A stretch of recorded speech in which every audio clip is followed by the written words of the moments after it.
আল্লাহ রাব্বুল আলামিন ওয়া ইয নাজ্জাইনাকুম মিন আলি ফিরআউনা ইয়াসুমুনাকুম সুআল আযাব 10ই মুহররম মুসা আলাইহিস সালাম এবং বনী ইসরাইলের স্বাধীনতা দিবস ছিল।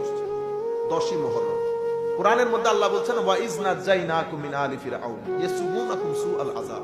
হাবিব স্মরণ করেন ওই যখন আমি বনী ইসরাইলকে ফেরাউনের আযাব থেকে মুক্তি দিয়েছি। ফেরাউনের আযাবগুলো বলা হচ্ছে এই দিন সেলিব্রেট করার জন্য হযরতে মুসা আলাইহিস সালামের পরবর্তী প্রজন্ম, তার পরবর্তী অনেক পরবর্তী প্রজন্ম ওই দিনটাকে সেলিব্রেট করত, রোজা রাখত, ঈদ হিসেবে পালন করত। বুখারী মুসলিম শরীফের মধ্যে রওয়ায়াত যেগুলো আসছে ঈদ হিসেবে পালন করত।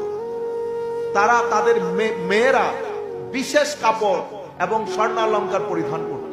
তারা ওই দিনকে সেলিব্রেট করত, তারা ওই দিনের মধ্যে রোজা রাখত। তাইলে আমরা কি বুঝলাম? স্বাধীনতা দিবস পালন করা মুসা আলাইহিস সালামের সুন্নাত। এরকম হয়ে গেল না এখন? স্বাধীনতা দিবসকে এখন পালন কিভাবে করব? আমাদের কাছে শরীয়তের প্ল্যাটফর্ম আছে, ঠিক আছে। এখন তো দেশটা আমাদের না, আমার দেশ। তাইলে আমার দেশকে আমি ভালোবাসতে ভালোবাসার সিম্পটম থাকে। কি সিম্পটম?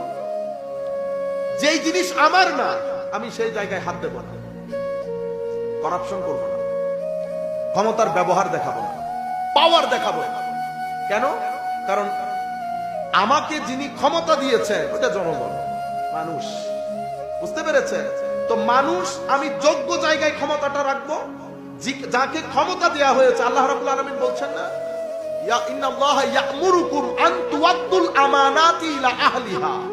নিশ্চয়ই আল্লাহ আমাদেরকে হুকুম দিচ্ছেন, তোমাদেরকে হুকুম দিচ্ছেন আন তুআদ্দুল আমানাত, আমরা যেন সমস্ত প্রকার আমানতদারি ওই ব্যক্তির হাতে ন্যস্ত করি যেই ব্যক্তি ওই আমানত রক্ষা করতে পারবে, যোগ্য। বুঝতে পেরেছেন? এটা আমার দায়িত্ব। যাকে আমি ওই আমানত ন্যস্ত করব ওনার কি দায়িত্ব? ওয়া ইযা হাকামতুম বাইনান নাসি ফাহকুমু বিল আদল।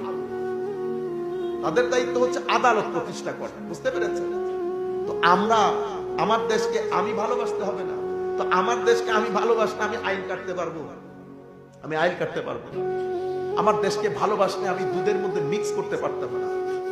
আমার দেশকে ভালোবাসলে আমি একটা জুসের মধ্যে মিক্স করতে পারতাম না। আজকে আমাদের বাচ্চারা একটা জুস খেতে পারে না। আপনারা বুঝতে পারছেন? রাষ্ট্রকে ভালোবাসা, দেশকে ভালোবাসা ইমানের অঙ্গ বলা হচ্ছে না কেন? কারণ এটার সাথে আপনার উত্থান পতন জড়িত থাকে। আপনি আপনার দ্বীন প্রচার করতে পারবেন, আপনার আখলাক প্রচার করতে পারবেন, আপনার আদর্শের প্রচার করতে পারবেন যদি আপনি সত্যিকার অর্থে আপনার দ্বীনকে ভালোবাসেন।